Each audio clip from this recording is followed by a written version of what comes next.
At the beginning of this film, a scientist observed a strange sphere near Mars. What was this sphere made of? Was it a threat to humanity? To find out, NASA sent a team near Mars. The astronauts' journey took about 8 months, and when they were just 6 hours away from their destination, Mars, all the astronauts emerged from their sleeping pods.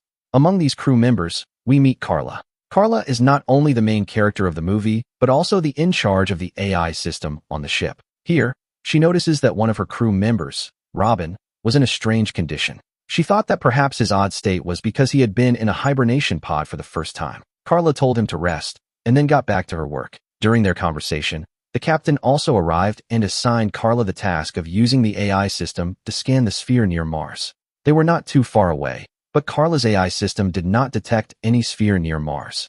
The very sphere they could see with their own eyes was not being detected by the AI system at all. Seeing this, Carla thought that either their AI system was malfunctioning or there was nothing actually there. She told Paul that they should return since there was nothing there. However, Paul became angry and told her that whether there was something or not, they had to complete their mission. Just then, a hologram appeared. It was their mission head, who informed them that the entire world was excited to find out what this sphere was. He instructed them to complete their mission as soon as possible and return with information about the sphere. What else could Carla do? She had to obey her mission head. She resumed her work, but then she suddenly heard her mother's voice. This shocked her because she knew that her mother and daughter had died in a car accident. Still, she began searching for her. Meanwhile, Robin was seen in his room, waking up screaming as if he was afraid of something, but no one could hear his screams. Carla, upon returning to her room, received another call from her mission head. He asked her if she was facing any trouble because she looked worried. Carla replied that she was fine. As they were talking, the AI system suddenly alerted Carla. The sphere near Mars had now been detected, and it was emitting a massive, extremely bright light beam toward their ship. The light beam was destroying many systems of the ship. Seeing this, Carla and the entire crew panicked. One of Carla's teammates suggested that the sphere might be showing them a path. So instead of diverting the ship, Carla continued moving toward the light beam. The AI system then detected that this light beam was not just light, but also contained numerous sound waves. Carla started analyzing these sound waves and discovered a word, deus. In Latin, deus means God. Seeing this, the crew members thought that perhaps gods resided in the sphere. Suddenly, their AI system stopped working again, causing panic among the crew. Some believed they should abandon the mission, but others argued that they must go to the sphere and investigate because it was their duty. Robin, who had now left his room, strongly believed they should not approach the sphere. He was convinced that Judgment Day had arrived and that God was waiting on the sphere to take account of his life. Terrified and crying, he begged them to return. Meanwhile, Captain Paul was monitoring everyone from his office. The crew members were discussing what to do if the sphere was not divine but belonged to aliens. Some suggested that they should destroy it. Hearing this, Captain Paul sternly replied, "No one will harm the sphere." His statement shocked everyone. As they continued their discussion, another crew member arrived with shocking news. Robin had gone missing from the ship. Everyone panicked and started searching for him. Robin was shown sitting between multiple containers, holding lights around his head as if performing a ritual. His hands were covered in religious symbols, and he seemed to be in agony. As soon as the others approached him, he started screaming, pleading, "Please don't take the ship towards the sphere. If you do, something terrible will happen." He also accused Paul of hiding something from them. Just as he said this, Paul arrived from behind and, without hesitation, shot Robin dead in front of everyone. The entire crew was stunned and horrified by Paul's action, but Paul remained completely calm, as if nothing had happened, as if no life had just been taken. Carla was furious. She picked up Robin's knife and followed Paul, demanding answers. However, Paul refused to reveal anything. He then locked Robin's lifeless body inside a hibernation pod. Carla was enraged, but Paul threatened her, reminding her that he was the captain and that it was their duty to follow his orders. Despite their reluctance, they obeyed him and boarded a smaller ship that could easily take them to the sphere. As they approached the sphere, Carla noticed bizarre structures on its surface that she couldn't understand. Finally, their small ship landed on the sphere. As soon as they landed, they received another hologram from their mission leader. He delivered a shocking revelation. Similar spheres had started appearing all around the world, just like the one near Mars. What were these spheres? Would they harm humanity? How could they be stopped? He urged the crew to find answers as soon as possible. Paul assigned Carla the task of investigating the sphere from outside. One of the crew members suggested that a scientist and a volunteer should also accompany her. Paul agreed. The three of them left the ship and stepped onto the sphere's surface. It was incredibly dark, so dark that they could barely see anything. Carla bent down and touched the ground. It felt like soil, just like Earth's. As she spoke, suddenly, a red-colored door began to open in front of them. As the door opened, they heard a strange sound. They were stunned. Despite wearing vacuum-sealed suits, which should have prevented any sound from being heard, they could still hear the noise. Captain Paul, still inside the main ship, also heard the sound. He managed to translate it, revealing that the place was welcoming them. Then, they saw a shadow, a woman's shadow. She was communicating with them telepathically. Inside the ship, Paul translated the message, revealing that these were the messages of God. Despite everything humanity had done to the world, God was willing to give them another chance, a chance at a better life. Those who entered through this gate would receive eternal peace and tranquility, while those who remained on earth would continue to suffer. God had chosen Carla to be the first one to enter through the door. She was also the one meant to guide others into this place. The woman told them that those who didn't enter willingly would eventually be destroyed by the spheres that had appeared across the world. Suddenly, the woman transformed into Carla's mother. Carla's mother told her that someone was waiting for her inside. Carla immediately understood. If this place was heaven, then inside, she would find her daughter. Determined, Carla stepped forward and crossed the glowing doorway. As she did, a flashback appeared, showing the car accident that had taken her mother and daughter's lives. When the scene returned to the present, Carla was seen standing in an incredibly beautiful city, a city that looked just like Jerusalem. Now, a fresh wound was visible on Carla's forehead, as if she had been taken directly from the moment of the accident and brought to this place. Here, Carla's daughter was also present, running towards Carla. Carla, too, ran forward to embrace her. But before they could hug, Carla suddenly regained consciousness and, in shock, found herself sitting at a table inside a spaceship. She couldn't understand how she ended up inside the ship when she had already entered through that door. She asked the same question to the others, and they explained to her that when she came out of the gate, she was in such a terrible condition that she couldn't even walk. They had to carry her back onto the ship. As they were discussing this, the hologram of their mission had appeared. He started questioning Carla about everything she had seen inside. When Carla described a golden city that looked exactly like Jerusalem, she said she believed that place was heaven. The mission head then asked what else she had seen, whom she had met, and with whom she had spoken. But Carla replied that she had not met or spoken to anyone. The man did not believe her.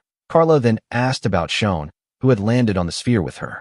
Her crewmates told her that Sean had died. Shocked, Carla asked how he had died. The man answered that Sean's suit had cracked, but this was impossible because their suits were unbreakable. Then another crew member replied that Sean hadn't sealed his gloves properly. Hearing this, Carla blamed them because Sean was a veteran explorer and had traveled in space more than anyone else. How was it possible that he would make such a mistake? Hearing this, the man said, Carla, you should rest. He was also human. He could make mistakes. Now he is dead, and you are alive. You should take care of yourself. Right now, you need rest. Carla then said, okay, fine. Give me my suit. I need to go back to the sphere. The man replied, that's not possible, Carla, because we have already begun our journey back. With no other choice, Carla stood up and walked away, and the man followed behind her. When they reached a place where there were no cameras, Carla told this man that she had seen her family inside. She couldn't say this in front of everyone because she didn't trust Paul or their mission head. Meanwhile, Paul was shown in his room, restless like a fish out of water because he couldn't hear their conversation. So, he immediately made an emergency call and summoned one of Carla's companions to his room. He asked him what he and Carla had been talking about alone and whether Carla had revealed anything new. The man denied it, saying that Carla had not said anything new. Hearing this, Paul got furious and said, you know that following my orders is your duty. On the other side, Carla was still unable to believe Sean's death. To investigate, she took a knife and went to Sean's hibernation pod. Opening it, she checked if Sean had truly died from a gunshot. She discovered that Sean had indeed been murdered by a bullet. But why had this happened? There had to be a reason. She realized that she could only find this reason in Paul's room. Carla then entered Paul's room, where she found a gun and some documents. As she was reading the documents, her companion arrived. Carla expected him to stop her from reading, so she pointed a gun at him. Through these documents, Carla learned that this companion, whom she believed to be an astronaut, was not actually an astronaut but a military officer. Shocked, Carla asked him, why are you here with us? What is your purpose? The man admitted, yes, I am a military officer, but I don't know anything about this sphere. Carla, keeping him at gunpoint, took him to the main deck, where their captain, Paul, was also present. Seeing Carla pointing a gun at him, Paul panicked and said, you do realize that you are committing treason, and you can be executed for this? Just like we executed Sean. With this, Paul unintentionally admitted that he had murdered his own crew member. Carla had thought that the military man had killed Sean, but it was actually their own captain. The situation became extremely critical. At that moment, they received a call from their mission head. He told Carla that after analyzing the video she had sent from the sphere, all the scientists believed she had entered heaven. He then showed Carla a video where people on Earth, after seeing her footage, were moving towards space, believing that the spheres led to heaven. Carla was utterly shocked. She couldn't understand what was happening. Before she could react, Paul suddenly jumped on her and snatched the gun from her hands. But Carla wasn't weak. She fought back, managed to knock Paul down, and retrieved the gun again. Without giving Paul a chance to attack again, she shot and killed him. Before she could shoot her other companion, he promised to tell the whole truth and begged her not to kill him. Carla believed him. The man then revealed the biggest truth. When you landed on the sphere, you didn't see anything further. You were immediately brought back here. You don't even realize what the sphere really is. It has confused you in many ways. This left Carla with even more questions. She immediately contacted the mission head and said, "I am going to destroy the sphere because I don't think it is safe for humans." Hearing this, the mission head instantly objected and said, "I will tell you the truth. The sphere is not created by God. It was actually created by you. This entire project is yours." Carla was left shocked and confused. The man continued, "The world had exceeded 25 billion people, even though the Earth could only sustain 6 billion. So, I devised a plan to eliminate those excess people. For this plan, you created these spheres, which were meant to transport people off Earth. There is no God behind this. It's all you. And the reason you don't remember it is that your memory was erased and a new chip was installed in your brain. That's why you only remember the life we wanted you to."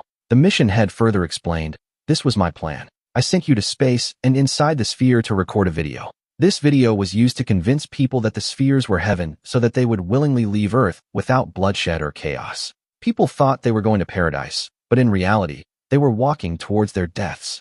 Carla was in complete shock. She didn't want this. She didn't want to be part of a mission that killed people. Carla was now furious. She called the mission head a monster and, deep inside, decided to destroy the sphere. The military officer was now on her side. When Wentz, their mission head, realized this, he activated the AI system of the ship and set it to self-destruct so that Carla and the officer, who now knew the truth, would die, ensuring their mission succeeded. Before the ship could be completely destroyed, Carla shot and disabled the hologram. She quickly contacted her companion, who had turned the main ship back toward the sphere. Suddenly, small explosions began occurring inside the ship, causing it to start disintegrating. Carla rushed to a smaller escape ship attached to the main ship to save herself. She wanted to take her companion with her, but he was still in the elevator, which was moving too slowly. Since the elevator wouldn't reach the escape ship in time, Carla had no choice but to detach her ship, believing that her companion was doomed. However, moments later, she received good news. Her companion had managed to board the escape ship just in time. Finally, they headed towards the sphere to destroy it. Upon landing, Carla's companion exited first to destroy the sphere. But before Carla could follow, he locked the door behind him and told her, "Go back to Earth. These people inside the sphere will kill themselves. You must return and expose the truth to the world. Save humanity." Carla nodded in agreement and turned her ship towards Earth. The journey back would take her 8 months. But she was satisfied. She was no longer part of a mission that killed people. And with this, the story ends. If you like this video, please subscribe to this channel.